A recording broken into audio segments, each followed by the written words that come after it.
December 15th, 2023. Sylvester Stallone had been sneaking into his own hotel for 3 years, the same basement where his father died, the same service elevator where Frank Stallone Sr. had his heart attack, alone, at 3 a.m. on a winter night in 1983.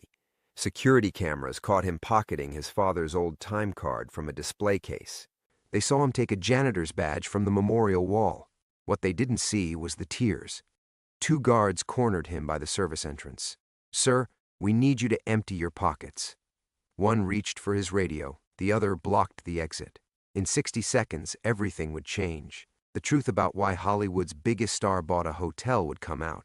A family secret 40 years in the making would explode. The night Stallone got caught stealing from himself. The night 2 brothers met for the first time. Before we jump back in, tell us where you're tuning in from.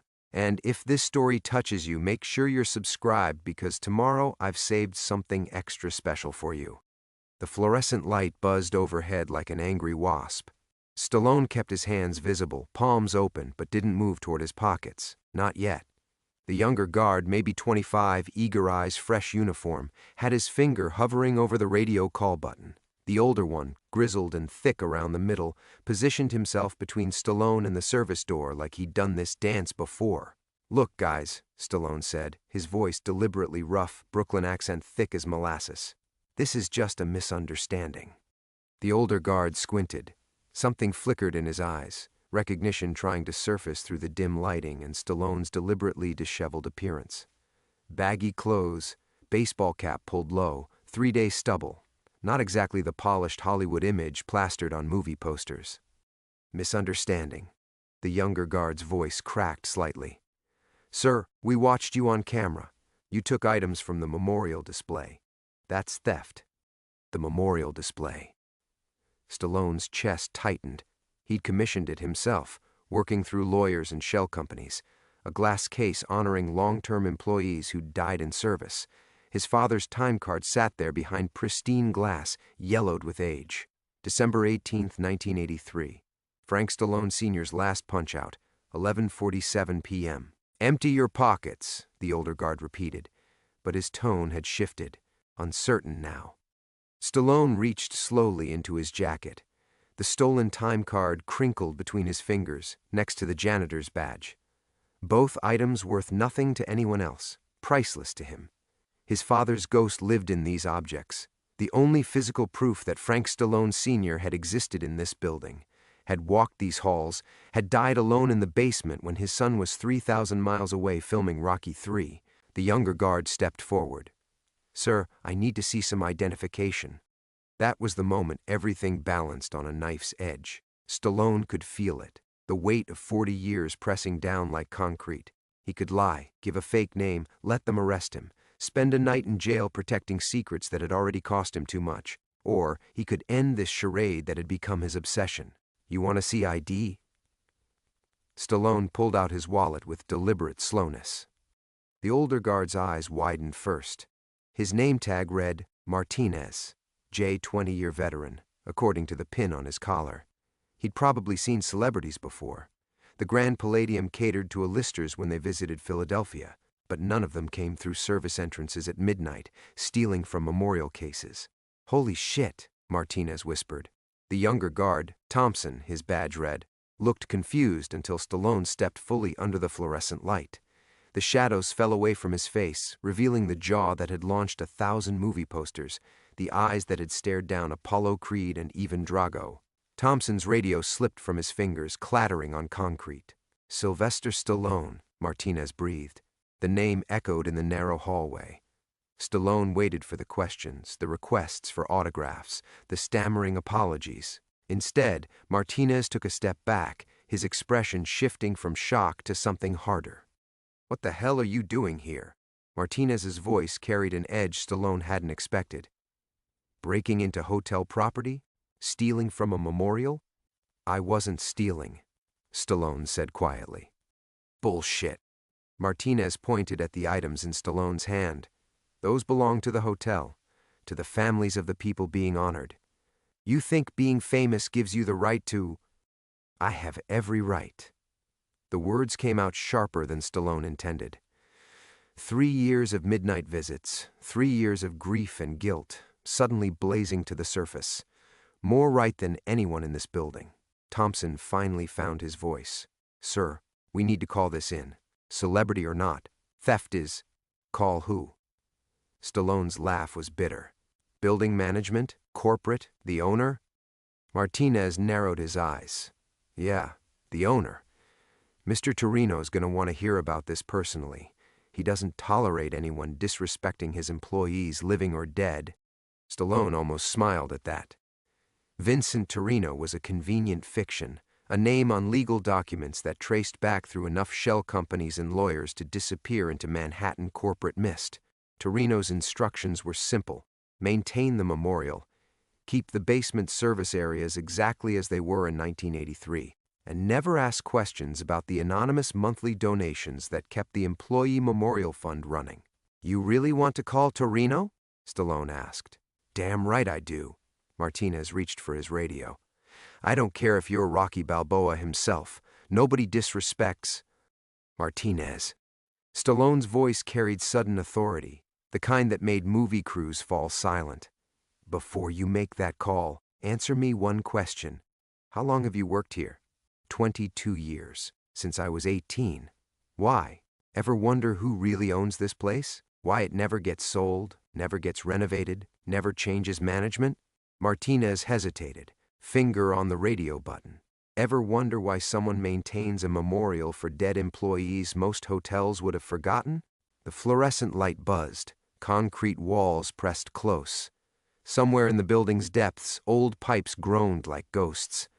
Martinez's finger remained frozen over the radio button. The question hung between them like smoke, thick and choking.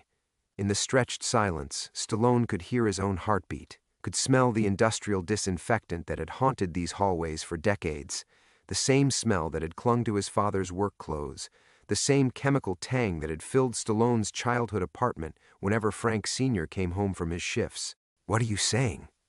Martinez's voice had dropped to barely above a whisper. Thompson shifted nervously, his youth showing in the way his eyes darted between the two older men. He didn't understand the gravity pulling at the air, the weight of years settling into the concrete around them. But Martinez did. 22 years in this building had taught him to read the spaces between words. Stallone looked past them both, down the service corridor that stretched into darkness. His father had walked this same path every night for 3 years, pushing a mop bucket on wheels that squeaked, carrying keys that jingled softly against his hip, disappearing into the bowels of a building that would eventually become his tomb. "Your memorial," Stallone said, his voice rougher now, Brooklyn accent thickening with emotion he couldn't quite suppress. "You know every name on it?" "Course I do." Martinez's chin lifted with pride that surprised them all. Frank Torino, died 1987, head of maintenance. Maria Santos, 1994, housekeeping supervisor. James Chen, night auditor, 1998. Mrs. Patterson from catering, 2001. Frank Stallone Sr., 1983, janitorial. Martinez stopped. His face went pale under the fluorescent light. "Stallone," he repeated, the syllables falling like stones. The time card crinkled in Stallone's grip. December 18, 1983. His father's last night alive, reduced to a punch of numbers on yellowed cardstock. Frank Sr. had clocked out at 11:47 p.m., walked to the basement mechanical room to check the boilers one final time, and collapsed next to the water heater. Massive coronary. Alone in the dark while his famous son slept in a Malibu mansion, wrapped in silk sheets and Hollywood dreams. "He was your—" Thompson started. "Father." The word tasted like copper pennies and regret. Frank Stallone Sr. worked here 3 years, died on the job while his son was too busy being a movie star to visit. Martinez lowered his radio completely now. His expression shifted, hardening into something that looked almost like anger. "You're telling me your father died in this basement 40 years ago, and you've been sneaking in here stealing from his memorial? That's supposed to make it better?" "I'm not stealing." Stallone's voice cracked. "These are the only pieces of him I have left, the only proof he existed in this world after he walked out on us when I was 15. The fluorescent bulb above them flickered, casting their shadows long and strange against the concrete walls. Somewhere deeper in the building, an elevator hummed between floors, carrying guests who had no idea that the foundation of their luxury accommodated ghosts and grief in equal measure. "He left you," Martinez said. "It wasn't a question." Stallone nodded. "Left my mother, left me, left my brother. Said he couldn't handle the pressure, couldn't handle watching his kid fail at everything he touched. This was before Rocky, before any of it mattered. I was just another broken-down fighter with dreams bigger than his talent." Thompson cleared his throat. "Sir, if he's your father, then maybe we should—" "Should what?" Martinez interrupted. His voice carried an edge that made both men look at him sharply. "Cut him some slack because Daddy died? Because he's famous? You think grief gives you the right to steal from the dead?" Something in Martinez's tone made Stallone study him more carefully. The way the security chief's jaw tensed, the way his hands clenched into fists at his sides, the way his eyes held knowledge that ran deeper than 22 years of hotel security. "You know something," Stallone said. Martinez turned away, staring down the dark corridor. "I know a lot of things. Know about men who walk out on their families. Know about sons who spend their whole lives trying to prove themselves to fathers who ain't coming back." The pipes groaned again, a sound like breathing in the walls. Like the building itself was listening, holding secrets in its concrete bones and steel veins. "Know about boys who grow up in the shadow of this place," Martinez continued, his voice barely audible now. "Who hear stories about men who died alone, who left behind more than they knew." Stallone felt something cold settle in his stomach. "What are you saying?" Martinez turned back to face him.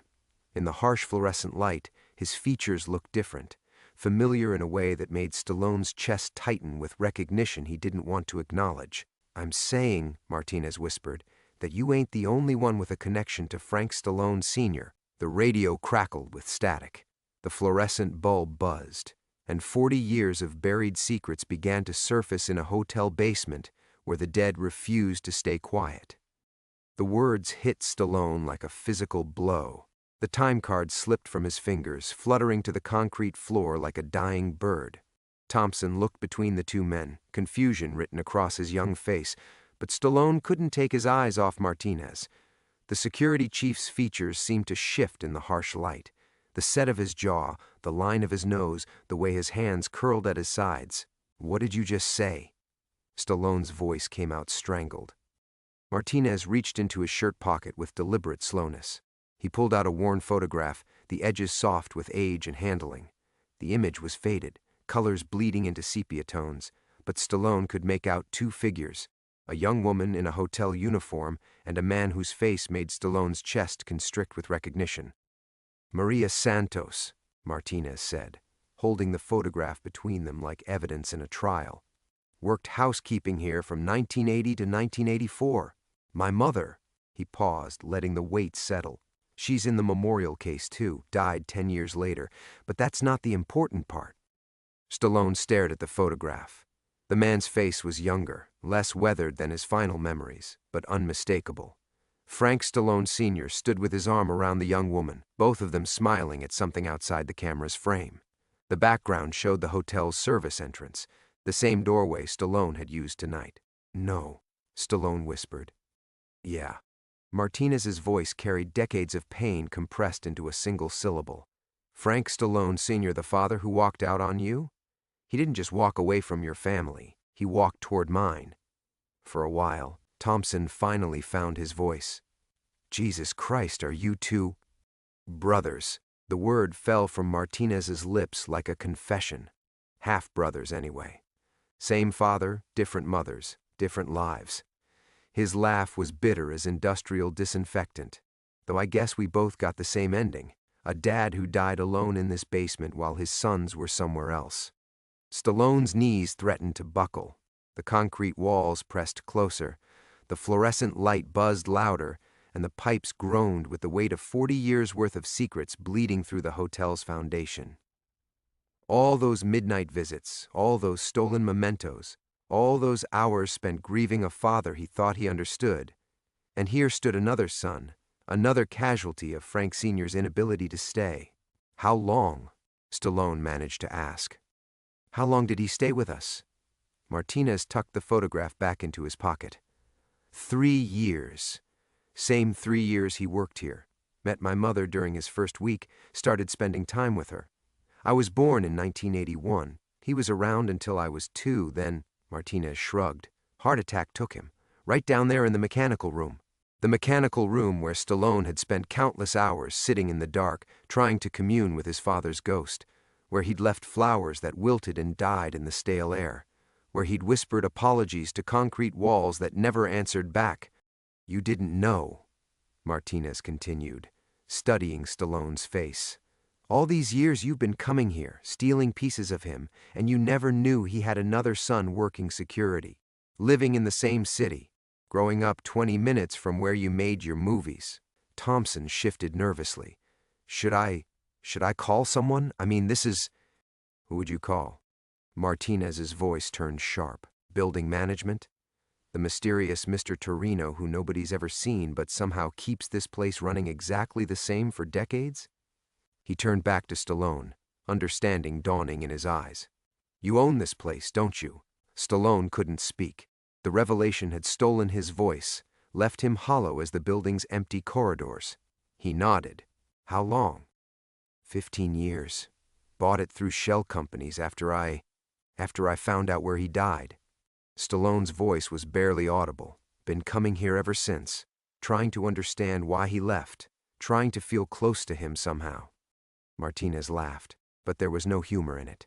15 years. You've owned this place for 15 years, and I've been working security for 22. We've probably passed each other in these hallways, probably rode the same elevators. Both of us searching for pieces of the same man who fucked us both over. The fluorescent bulb flickered again, and in that brief moment of darkness, Stallone saw it all clearly. The terrible irony of it.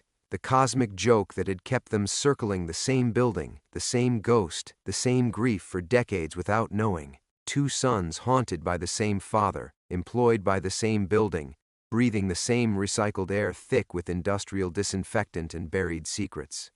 When the light steadied, both men were staring at each other across a chasm that 40 years of separation had carved. The past had returned not as a letter or phone call, but as a living, breathing reminder that Frank Stallone Sr.'s legacy was more complicated than either son had imagined. And there was no going back to the life before this moment. The silence stretched between them like a wire ready to snap. Stallone's hands trembled as he reached down to retrieve his father's time card from the concrete floor, the yellowed cardstock suddenly feeling fragile enough to crumble at his touch. Martinez watched him with eyes that held too much knowledge, too much pain that mirrored Stallone's own. We can't do this here, Stallone said finally, his voice barely above a whisper. Not in front of... He glanced at Thompson, who stood frozen like a deer caught in headlights, his young face pale under the fluorescent glare. Thompson. Martinez's voice carried sudden authority. Take a break. 30 minutes. But sir, protocol says what I tell it to say. Martinez's tone brooked no argument. Walk away, kid, now. Thompson hesitated for a moment, looking between the 2 men like he wanted to say something, then thought better of it. His footsteps echoed down the corridor until they faded into the building's ambient hum, leaving the half-brothers alone with the ghosts of their shared father. Stallone tried to slip the time card back into his jacket, but Martinez stepped forward. Don't. The word came out sharp. Don't hide it. Don't pretend this isn't happening. Martinez's breathing was shallow, controlled in the way of a man fighting not to lose control entirely. 40 years, Stallone. 40 fucking years I've been working in this building, maintaining that memorial, making sure nobody disrespected the dead. And all this time you've been sneaking around like a thief, stealing pieces of him. I wasn't stealing, Stallone said, but the words sounded weak even to his own ears. What would you call it then? Taking things that don't belong to you? Breaking into property, your own property, Christ, in the middle of the night? Martinez ran his hands through his hair, a gesture so familiar it made Stallone's chest ache. Frank Sr. used to do the same thing when he was frustrated, when the bills piled up or the phone rang with another rejection from a casting director. Stallone leaned against the concrete wall, suddenly feeling every one of his 77 years. I call it trying to understand why he left us, why he couldn't stay with any of us. You think you're the only one who wanted answers? Martinez's voice cracked. You think being famous, being rich, being able to buy the whole goddamn building gives you exclusive rights to grieve him? The fluorescent light flickered again, and in that stutter of darkness, Stallone saw his father's face the last time they'd spoken. A phone call from a payphone outside some Detroit boxing gym. Frank Sr.'s voice slurred with whiskey and disappointment. You're gonna fail, kid. Just like everything else you touch. Better to quit now before you embarrass yourself on a bigger stage. That was 1982. Frank Sr. died the following year, and Stallone had spent 4 decades wondering if his father had lived to see Rocky III, if he'd felt any pride watching his son succeed, if he'd regretted those final words. He called you, Martinez said suddenly, his voice quiet again. Right before he died. Called you from the payphone in the lobby. I know because I was here that night, 2 years old, sleeping in the break room while my mother finished her shift. She told me later that Frank got a phone call that made him cry. Stallone's blood went cold. What phone call? From someone in Hollywood. Someone who said his son was going to be in another movie. Someone who said maybe he should be proud. Martinez's eyes were bright with unshed tears. My mother said he hung up the phone and just stood there for 10 minutes, crying like a baby. Then he went to work his shift and never came back up. The time card crumpled in Stallone's grip. All these years he'd thought his father died thinking he was a failure. But Frank Sr. had known about the success, the fame, the vindication of every dream he'd once mocked. Why didn't you tell me? Stallone asked. Tell you what, that I existed? That our father wasn't the complete bastard you thought he was? Martinez laughed bitterly. When would I have done that? Should I have walked up to you on a movie set and introduced myself? Should I have called your agent? Somewhere in the building above them, an elevator dinged softly. Guests moving through their lives, unaware that in the basement, 2 men were excavating 40 years of buried pain with their bare hands. I tried once, Martinez continued. After Rocky came out. Found your address through fan mail forwards, wrote you a letter explaining everything. Never sent it. He reached into his back pocket and pulled out an envelope, aged yellow as old bones. Still have it. Stallone stared at the letter like it might explode. Another secret, another revelation, another piece of his father's legacy he'd never known existed. And from the way Martinez's hands shook as he held it, Stallone realized this conversation was far from over. The envelope trembled between Martinez's fingers like a living thing, 40 years of unspoken words threatening to spill across the concrete floor. Stallone stared at it, transfixed by the way the paper had yellowed around the edges, the careful handwriting that spelled out an address he hadn't lived at since the early 80s. Read it, Martinez said, thrusting the letter forward. Read what I should have told you decades ago. Stallone's hands were steady as he took the envelope, but his voice shook when he spoke. I don't know if I want to, neither did I. But here we are. The paper felt fragile as old skin as Stallone carefully opened the flap.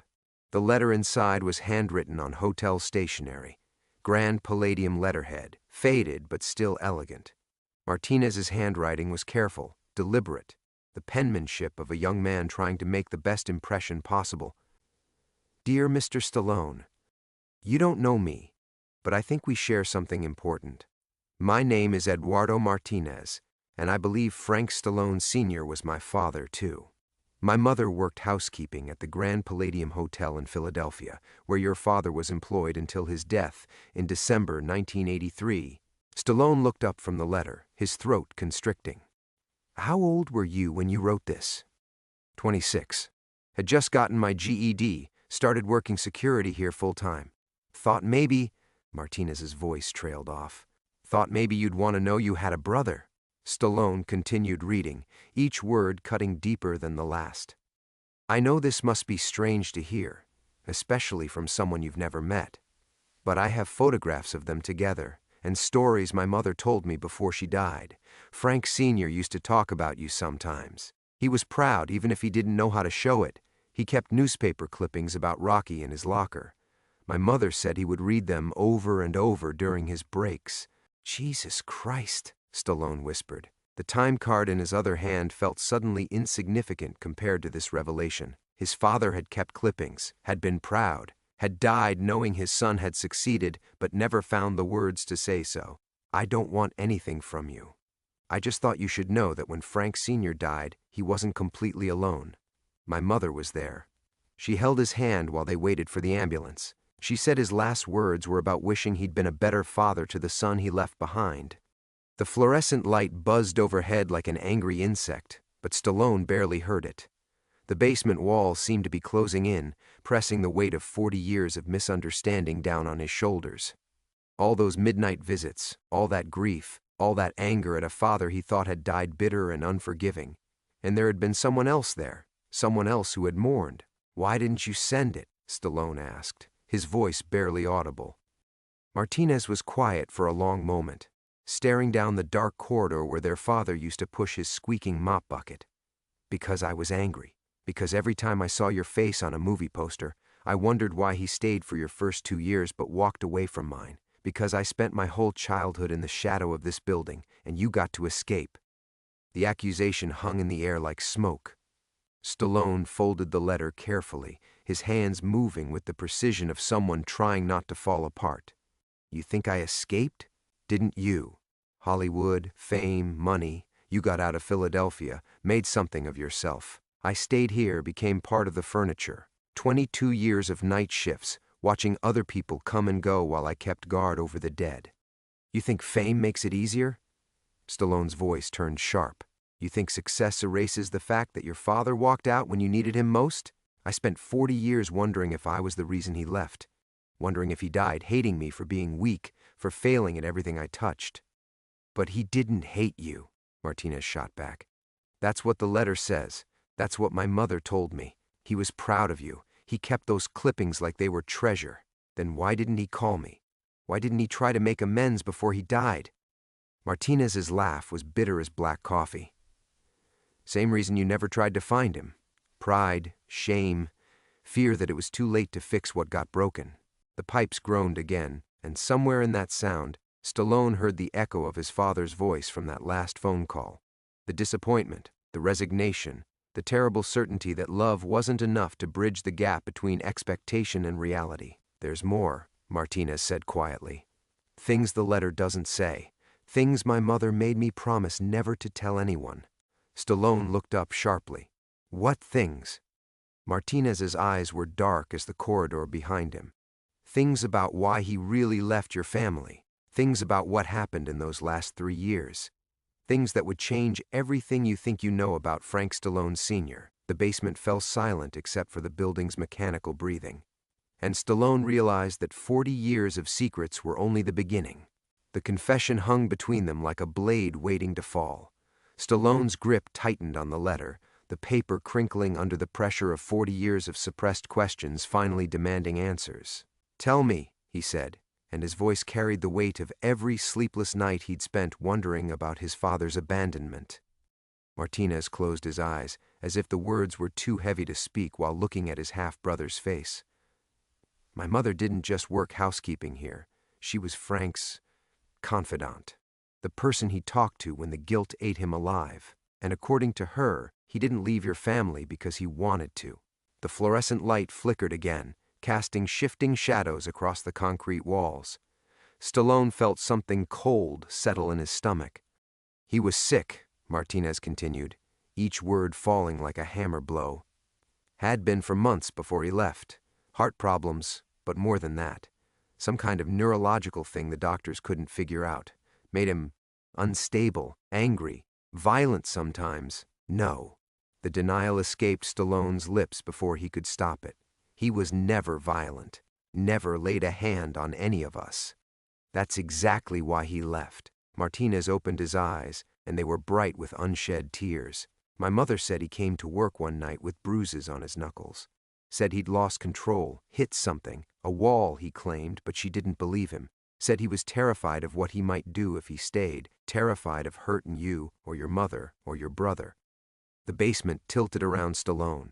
40 years of carefully constructed narrative, the abandonment, the rejection, the father who chose freedom over responsibility, crumbled like sand.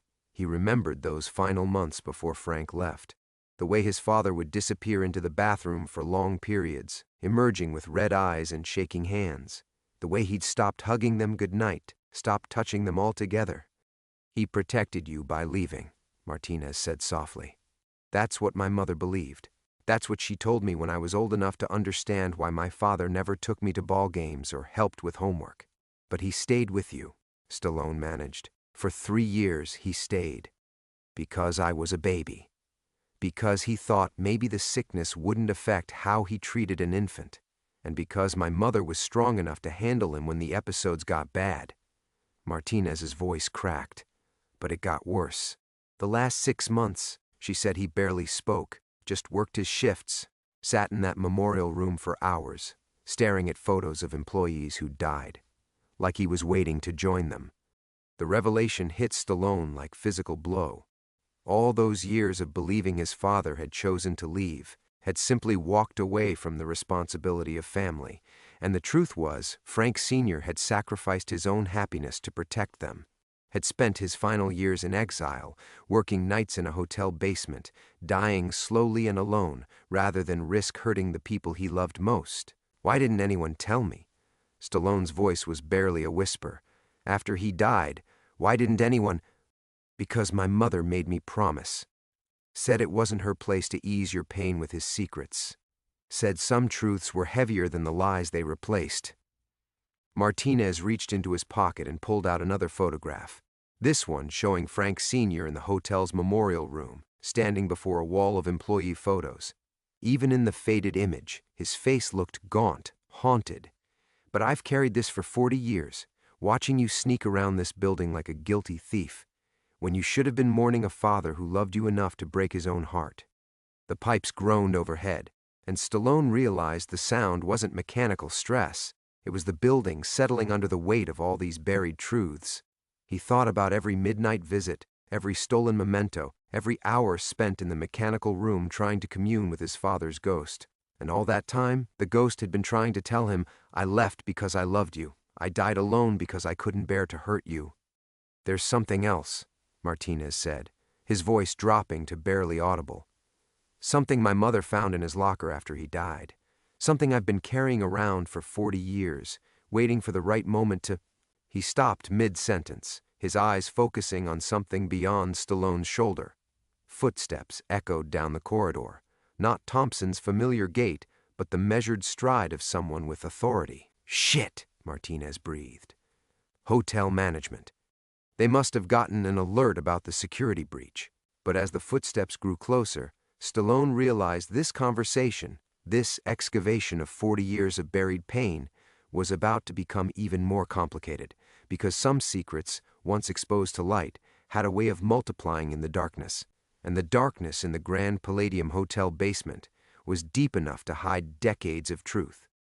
The footsteps belonged to Patricia Kellerman, the Grand Palladium's assistant general manager, her sharp heels clicking against concrete like a countdown timer. Behind her walked Director of Operations James Whitmore, his expensive suit incongruous in the industrial basement setting. Both wore expressions of barely controlled irritation, the look of executives whose carefully ordered world had been disrupted by something they couldn't control. "Mr. Martinez," Kellerman's voice carried the crisp authority of someone accustomed to immediate compliance. "We've been looking for you. The silent alarm in the memorial room has been triggered, and your radio's been dark for over 20 minutes. Martinez stepped slightly forward, instinctively positioning himself between the management team and Stallone. "Just conducting a routine investigation, Miss Kellerman. False alarm." "False alarm?" Whitmore's eyes narrowed as they fixed on Stallone, taking in the worn jacket, the defensive posture, the guilty expression of someone caught where they shouldn't be. "And who exactly is this?" The question hung in the air like a blade. Stallone felt the weight of 40 years pressing down on him. 40 years of hiding, of secret visits, of grief conducted in shadows. In his jacket pocket, the time card seemed to burn against his chest, while Martinez's letter crumpled further in his clenched fist. Behind him, the memorial room waited with its carefully preserved shrine to his father, the place where Eduardo had maintained vigil for decades while Stallone played the role of midnight thief. "This is—" Martinez started, then stopped. His eyes met Stallone's, and in that look passed a lifetime of unspoken understanding. The choice was being laid bare: continue the charade or step into the light of truth that would change everything. Kellerman's impatience sharpened. "We don't have all night, Mr. Martinez. Hotel security protocols exist for a reason, and when they're breached, we need answers. Now." The fluorescent light buzzed overhead, and in that harsh illumination, Stallone saw his father's death photograph again. The gaunt face, the hollow eyes of a man who'd chosen exile over the risk of causing harm. Frank Sr. had made his choice 40 years ago, sacrificing his own happiness to protect his family. The question now was whether his sons would be brave enough to honor that sacrifice by finally telling the truth. "He's the owner," Martinez said quietly, the words falling like stones into still water. The silence that followed was profound. Whitmore's expression shifted from irritation to confusion, while Kellerman's eyes widened with the slow dawning of professional catastrophe. They'd cornered and interrogated the man who paid their salaries, who could fire them with a phone call, who owned every brick and fixture in the building they managed. "I'm sorry. What?" Kellerman's voice climbed an octave. "Owner of what, exactly?" Stallone straightened, feeling the familiar weight of performance settle over him. Except this time, the role he was playing was himself, the hotel, the entire property. "I'm Sylvester Stallone." The recognition hit them like a physical blow. Whitmore's face went pale, while Kellerman's mouth opened and closed soundlessly. For 2 decades, they'd run the Grand Palladium without ever meeting its mysterious owner, dealing only with lawyers and accountant intermediaries. The man they'd been treating as a potential criminal was the signature on their paychecks. "Mr. Stallone, we had no idea you were—" Kellerman stumbled over the words, her professional composure cracking. "If we'd known you were visiting, we would have prepared proper arrangements." "I didn't want proper arrangements," Stallone said, his voice carrying decades of exhaustion. "I wanted to visit the place where my father worked, where he died, without fanfare, without cameras, without anyone making it into a production." Whitmore stepped forward, his expression shifting to damage control mode. "Sir, if there's been any misunderstanding about security protocols, we can certainly review our procedures. We had no way of knowing that your visits were authorized." The word "authorized" hung in the air like an accusation. Stallone thought about every midnight break-in, every stolen memento, every moment he'd felt like a criminal in his own property. The irony wasn't lost on him. He'd bought the Grand Palladium to honor his father's memory, but had spent years dishonoring it by skulking through shadows instead of claiming his rightful place. "The question isn't authorization," Martinez said, his voice steady despite the emotional earthquake of the past hour. "The question is, what happens now?" All eyes turned to him, and Stallone realized his half-brother was asking something more profound than how to handle management protocols. Eduardo was asking whether they would continue living in the shadows of their father's choices, or whether they would finally step into the light of their shared grief and find a way forward. The basement hummed around them, 40 years of secrets finally exposed to fluorescent glare. And in that harsh illumination, Stallone understood that some decisions, once made, could never be unmade. The point of no return had arrived, and there was nowhere left to hide. The silence stretched between them like a taut wire, 40 years of accumulated weight threatening to snap everything in two. Stallone looked at Martinez, his half-brother, his father's other son, the man who'd spent 2 decades guarding the very secrets Stallone had been stealing, and understood that this moment would define not just their relationship, but how they would live with Frank Sr.'s legacy for whatever time remained to them. "What happens now," Stallone said slowly, "is that we stop living like ghosts in our father's shadow." He pulled the time card from his jacket pocket, holding it up in the fluorescent light. The faded ink caught the glare, 43 years of accumulated significance suddenly visible to everyone in the cramped basement corridor. "This belonged to my father. Frank Stallone Sr., night janitor, employee ID 4478. He punched out for the last time on December 15, 1983, and died alone in this basement 3 hours later."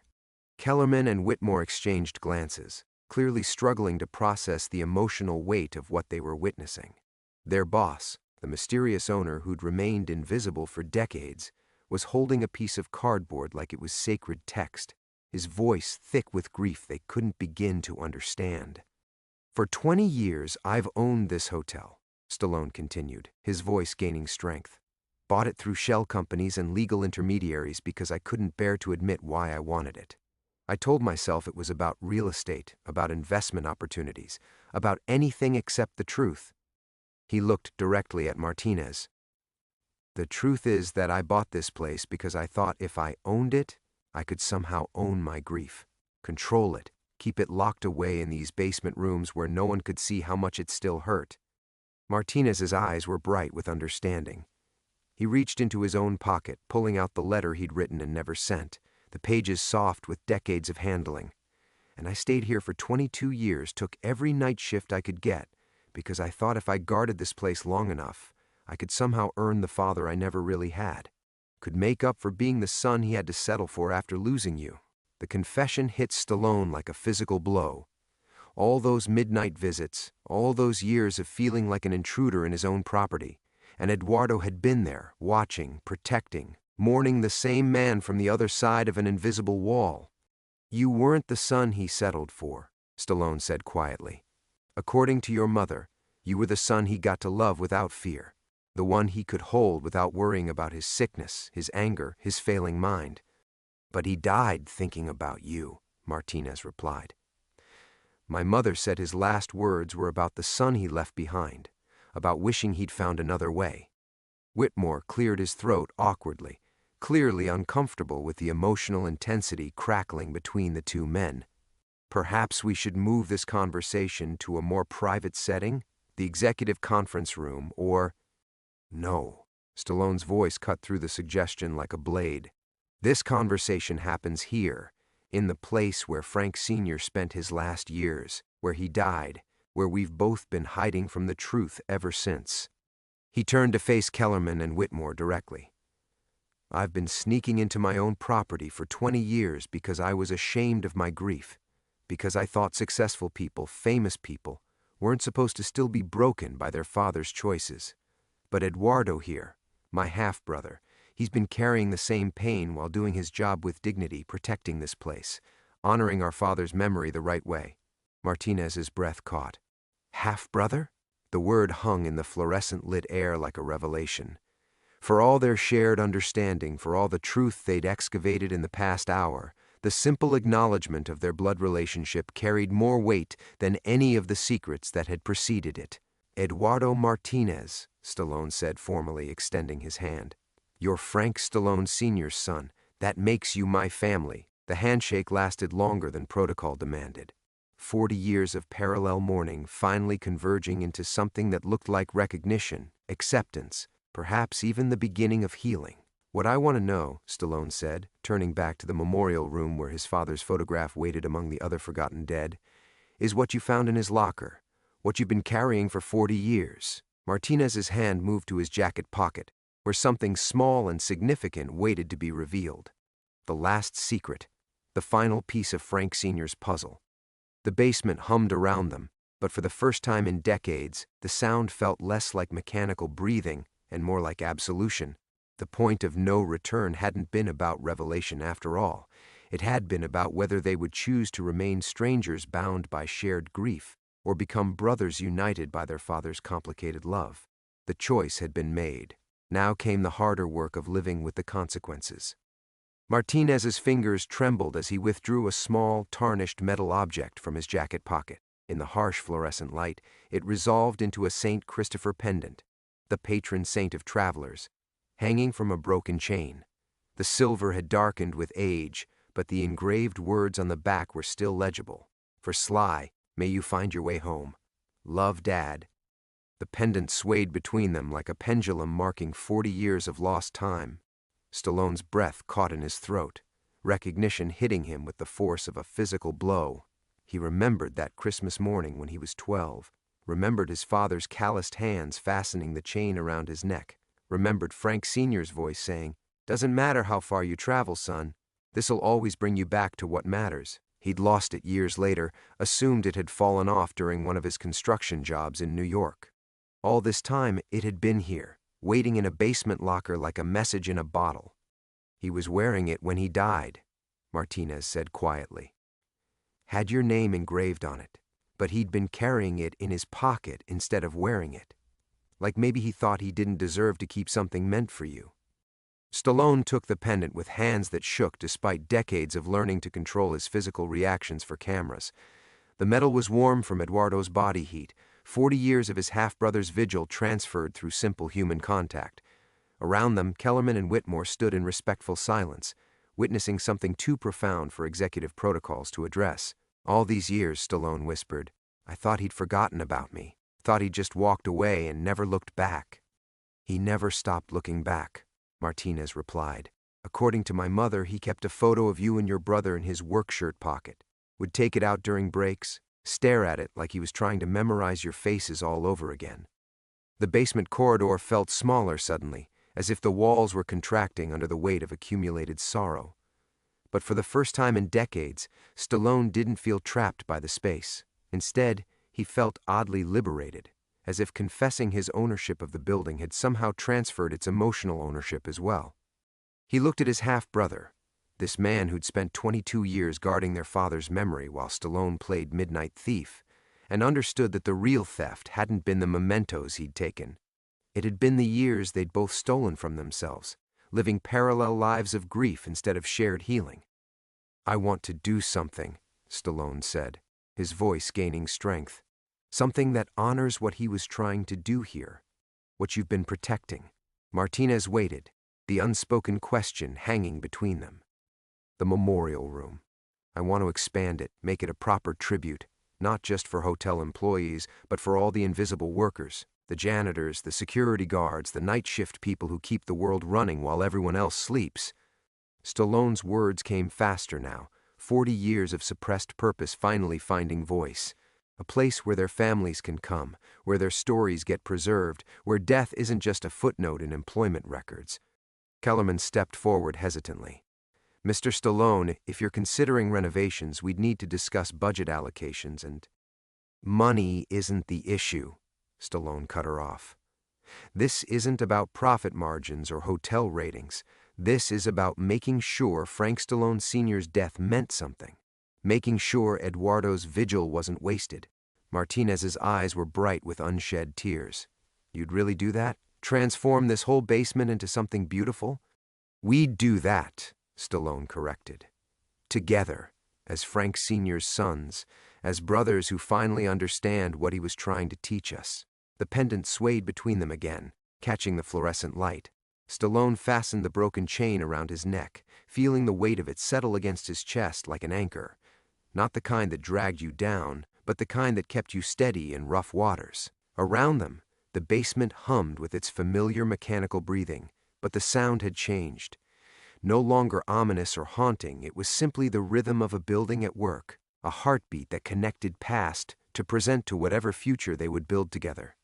As they walked back through the service corridors toward the elevator that would carry them up to the world of light and movement, Stallone realized that his midnight visits to the Grand Palladium Hotel were finally over.